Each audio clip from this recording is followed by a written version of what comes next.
Une question souvent demandée, une personne a l'habitude de poster son courrier dans la boîte aux lettres juste avant Shabbat.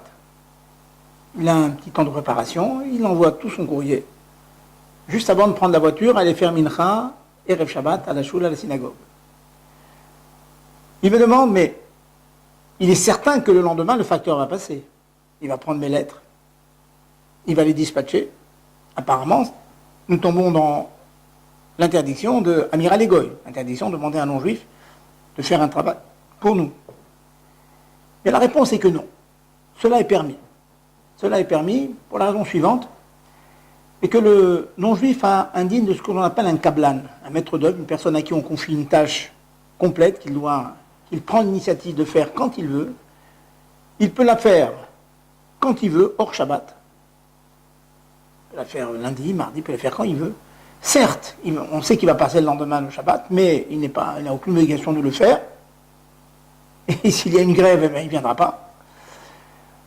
Ensuite, ce travail qu'il fera, il le fera Chutz mi bet Yehudi. Il ne le fera pas dans une maison juive.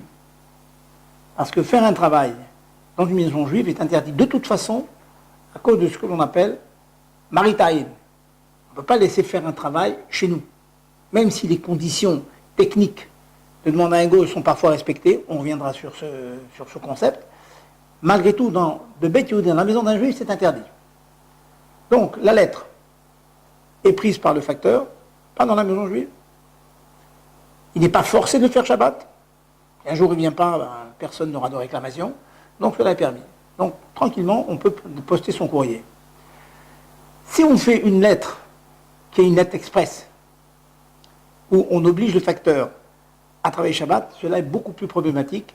Ça demande un développement. Dans certains cas précis, on pourra le permettre pour diverses raisons que l'on aura l'occasion d'expliquer.